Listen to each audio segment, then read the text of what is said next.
আসসালামু আলাইকুম। হ্যালো আমার ভালোবাসার আপু ভাইয়ারা, কেমন আছেন সবাই? আশা করছি ভালো আছেন। আমিও আমার পরিবারের সকলে অনেক অনেক ভালো আছি, আলহামদুলিল্লাহ। কাছে দূরে, দেশ এবং দেশের বাইরে যে যেখান থেকে আমার আজকের এই ব্লগটি দেখছেন তাদের জানাই অনেক অনেক অভিনন্দন ও ভালোবাসা। এবং মাহে রমজানের শুভেচ্ছা জানিয়ে আমি আমার আজকের ব্লগটি শুরু করছি। আজকে আমি সকালবেলা উঠেই কিছু কাজ করব ঠিক করে নিয়েছিলাম। তো আমি শুরুতেই আমার যে আর্টিফিশিয়াল ফুলগুলো ছিল সেগুলোর উপরে কিছু ধুলাবালি জমে গেছিলো, কয়েকদিন হয়ে গেছে পরিষ্কার করা হয় না।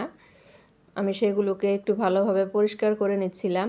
আর সাথে কিছু ইনডোর প্ল্যান্ট ছিল, সেগুলোর পাতাগুলোকে আমি একটু ন্যাকড়া দিয়ে সুন্দর করে মুছে মুছে পাতার উপর থেকে ময়লাগুলো পরিষ্কার করে দিচ্ছিলাম।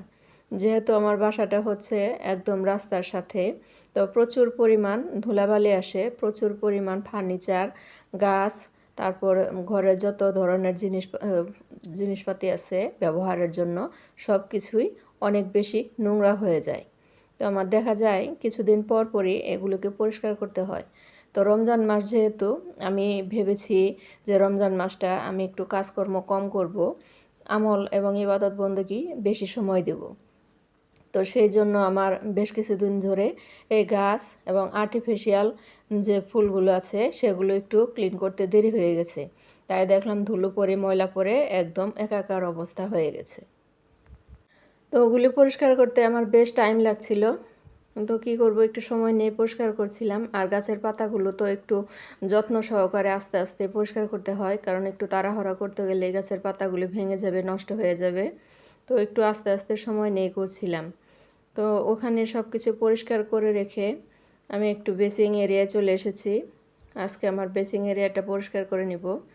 তো সেজন্য আমি প্রথমে আমার যে আয়নাটা আছে বেসিংয়ের সাথে, সেই আয়নাটা আমি গ্লাস ক্লিনার দিয়ে একটু ভালোভাবে ক্লিন করে নিলাম।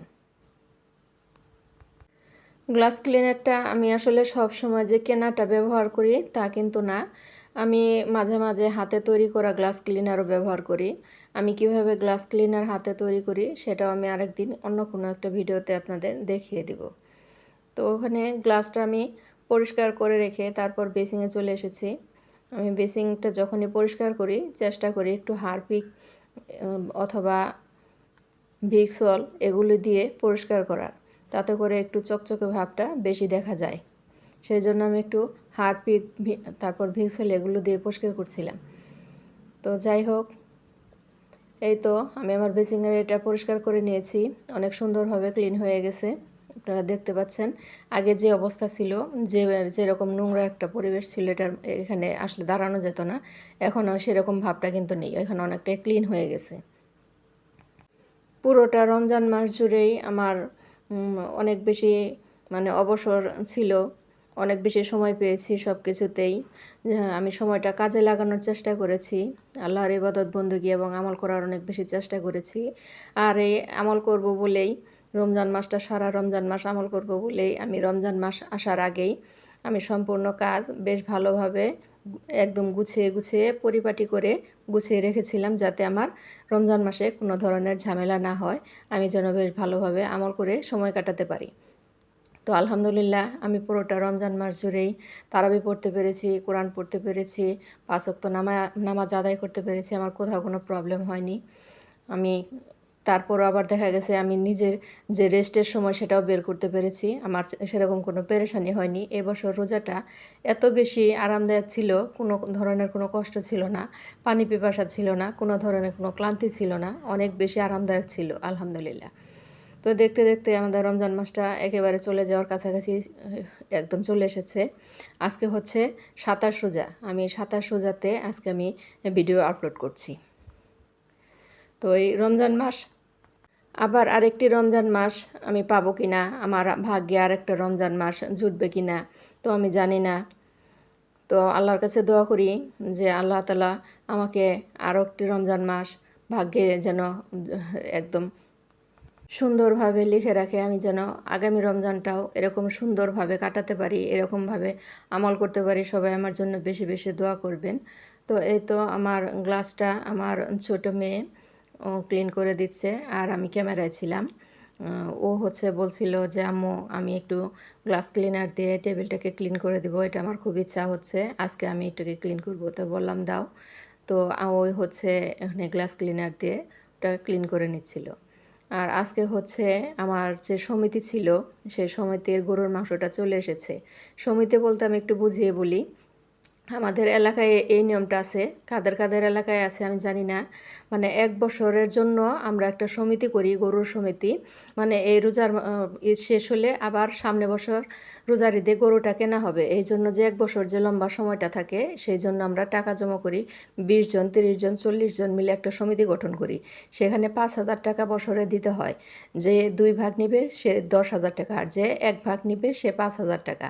তো আমি 1 ভাগ নিয়েছিলাম, সেই জন্য আমি 5,000 টাকা দিয়েছি, আর 5,000 টাকায় হচ্ছে 7 কেজি 200 গ্রাম মাংস পেয়েছি। তো এটাকে আমরা এখানে সমিতি বলি, গরুর সমিতি। আপনাদের এলাকায় এরকম থাকলে আমাকে কমেন্টে জানাতে পারেন আছে কি না।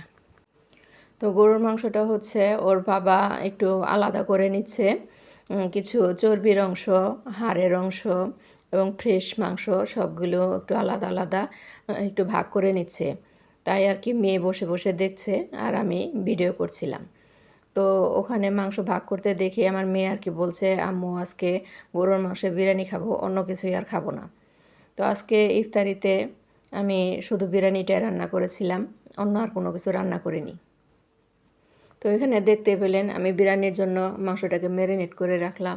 ম্যারিনেট করার জন্য আমি এখানে দিয়েছি লাল মরিচের গুঁড়া, আদা রসুন বাটা, টক দই, পরিমাণ মতো লবণ, ধনিয়া গুঁড়া, এগুলি দিয়ে আমি মাখিয়ে 1 ঘন্টার জন্য রেখে দিয়েছিলাম। 1 ঘন্টা ম্যারিনেট হতে হতে আমি কিছু আলু ছিলিয়ে নিয়েছিলাম আর কিছু পেঁয়াজ কেটে কুচি করে নিয়েছিলাম বেরেস্তা করার জন্য। তো এই তো সেই আলুগুলো কাটা ধোয়ার পর একটু শুকনো মরিচের গুঁড়া আর হচ্ছে একটু লবণ মেখে আমি একটু ব্রাউন কালার করে ভেজে নিয়েছি, এবং 50% যেন সিদ্ধ হয়ে যায় সেই জন্য ঢাকনা দিয়ে ঢেকে আমি ওটাকে সুন্দর করে 50% সিদ্ধ করে নিয়েছি। আর সিদ্ধ করে লাল লাল রং যখন হয়ে গেছে তখন আমি উঠিয়ে রেখে আমি এখানে পেঁয়াজগুলো যে কেটে রেখেছিলাম সেই পেঁয়াজগুলো দিয়ে আমি একটু নাড়াচাড়া করে নিচ্ছি ব্রাউন কালার হওয়ার জন্য। পেঁয়াজ মানে পেঁয়াজটা বেরেস্তা হবে। তো আমার কাছে মনে হচ্ছিল যে তেলটা কম হয়েছে, তা আমি আবার একটু তেলটা দিয়ে দিলাম। তো এই তো আমার পেঁয়াজ বেরেস্তাটাও হয়ে গেছে। আর এদিকে যে আমি মাংসটি ম্যারিনেট করে রেখেছিলাম সেই মাংসটি আমি এখন এখানে ঢেলে দিলাম। এটা এখন আমি সময় নিয়ে অনেক সময় পরে কষিয়ে নেব। মাংসটা কষানো যত সুন্দর হবে, সফট হবে, নরম হবে, বিরিয়ানিটা খেতেও কিন্তু তত বেশি সুন্দর লাগবে, ভালো লাগবে, খেতে টেস্ট বাড়বে। আমার বড় মেয়ে হচ্ছে বিরিয়ানিটা অনেক বেশি পছন্দ করে, আমার মেয়ের জামাই সেও হচ্ছে বিরিয়ানিটা অনেক বেশি পছন্দ করে। তো ওরা আমার কাছে নেই, ওরা আমার কাছ থেকে অনেক দূরে। আমি আছি টাঙ্গাইলে আর আমার মেয়ে আর মেয়ের জামাই আছে সিলেটে। তো ওদের রেখে আমি বিরিয়ানি রান্না করে খাবো, এটা আমার একদমই ভালো লাগছিল না, মনটা অনেক বেশি খারাপ লাগছিল।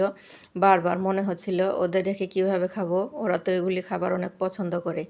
তো এটা ভেবে মনটা খারাপ ছিল অনেক, কিন্তু কি করব, আমারও তো দেবার উপায় নেই, কোথাও পাঠাতেও পারবো না, অনেক দূর। তো আমি মেয়েকে ভিডিও কলে দেখিয়েছিলাম, বড় মেয়েকে, যে এইরকমভাবে আমি আজকে বিরিয়ানি রান্না করেছি। তো ও কোনো রকম মন খারাপ করেনি। বাসায় যে কোনো কিছুর আয়োজন হলে সবাই মিলে যদি একত্রে সে খাবারটা ভাগাভাগি করে খাওয়া যায়, অল্প খেলেও তাতে অনেক বেশি তৃপ্তি লাগে, অনেক বেশি ভালো লাগে, ভালোবাসাটা ভাগাভাগি করে নেওয়া যায়। তো আমার মেয়ের ঘরে পিচ্ছি একটা, হ্যাঁ, আমার নাতনি আছে, নাতনি বুড়িটা খুবই দুষ্ট, কি বলবো, ওর কথা বলতে গেলে মনে হয় যেন আমার সারাদিন বললেও শেষ হবে না, এত দুষ্টুমি করে। আর এত ভালোবাসি ওকে আমরা সবাই, এত ভালোবাসি যেটা বলে শেষ করা যাবে না, এত ভালোবাসার ধন ও আমাদের, সেটা আর কি বলবো। প্রত্যেকটা নানু নানার কাছেই তাদের নাতি নাতনি অনেক আদরের, অনেক ভালোবাসার, এটার বলে বোঝানোর কোনো কিছু নেই। তো এই তো আমার মাংসগুলো কষানো হয়েছে কিনা আমি একটু হাতে নিয়ে একটু দেখছিলাম। তো আমার কাছে মনে হলো যে কষানোটা বেশ ভালোভাবে হয়নি, সিদ্ধটা কম হয়েছে। তো আমি পাশের চুলায় আর কি অন্য একটা পাত্রে গরম পানি বসিয়ে দিয়েছিলাম। তো আমি সেখান থেকে আর কিছুটা পরিমাণ গরম পানি অ্যাড করে দিয়ে ঢেকে দিচ্ছি আরও ভালোভাবে সেদ্ধ হওয়ার জন্য। তো এখন আমি ঢাকনাটা খুলে নাড়াচাড়া করে দেখলাম যে মাংসটা বেশ ভালোভাবে সেদ্ধ হয়ে গেছে। তো এখন আমি মাংসটাকে একটু তুলে নিচ্ছি। তো মাংসটা তুলে আমি এখন যে মশলাটা থাকবে সেই মশলাটার মধ্যেই আমি এখন যে চালগুলো আছে চালগুলো আমি একটু ভেজে নেব। আর একটু কথা ভুলে গেছি, আমি যখন মাংসগুলি ঢেলে দিয়েছিলাম তারপর কিছুটা কষানোর পর কিন্তু আমি বিরিয়ানির যে মশলাটা সেটাও আমি দিয়ে দিয়েছিলাম প্যাকেটটা কেটে। তো এই যে বাকি যে মশলাগুলো রয়ে গেছে যে মাংসটা উঠিয়ে নেবার পর সেই মশলার মাঝে আমি বিরিয়ানির চালগুলি একদম নেড়ে চেড়ে একদম ব্রাউন কালার করে ভেজে নেব। যতক্ষণ পর্যন্ত ভাজা না হবে ততক্ষণ সময় পর্যন্ত আমি একটু সময় নিয়ে ধৈর্য ধরে নাড়াচাড়া করতে থাকবো। অবশ্য হাতে অনেকটা মানে কীরকম যেন একটু ব্যথা লাগে, একটু সময় নিয়ে করলে পরে একটু ধৈর্য নিয়ে করলে পরে সেটার টেস্ট একটু ভালো আসে। সেই জন্য একটু চেষ্টা করছিলাম চালটা বেশ ভালোভাবে ভেজে নেওয়ার জন্য, একটু ব্রাউন কালার করার জন্য। তো চালটা যখন ব্রাউন কালার হয়ে গেছে তখন আমি যে পাশের চুলায় যে পাত্রে গরম পানি বসিয়ে রেখেছিলাম, এখানে তো অবশ্যই গরম পানিটা অ্যাড করতে হবে। সেই গরম পানিটা আমি এখানে 1 কেজি চাউলের জন্য 2 কেজি পরিমাণ আমি পানি ব্যবহার করেছি। মানে যে পরিমাণ চাল থাকবে তার দ্বিগুণ পরিমাণ পানি দিতে হবে। তো সমস্যা হচ্ছে কি, যে পোলার যে চালটা বা বিরিয়ানির যে চালটা কিনে এনেছে ওর বাবা, সেটা হচ্ছে নতুন চাল ছিল, সেটা দোকানদার বলে দেয়নি। যার কারণে আমি পানিটা সেই পুরান চালের মতোই দিয়ে ফেলেছি, যার জন্য বিরিয়ানিটা দেখতে অনেকটা নরম হয়েছে। তো যদি আমি আগে জানতাম তাহলে কিন্তু আমি আর হচ্ছে আধা কেজি পরিমাণ পানি কমিয়ে দিতাম, মানে দেড় কেজি পানি দিতাম, 2 কেজি দিতাম না। এই তো আমার ফাইনালি বিরিয়ানিটা এরকম হয়েছে। আল্লাহ হাফেজ, ভালো থাকবেন সবাই, আসসালামু আলাইকুম।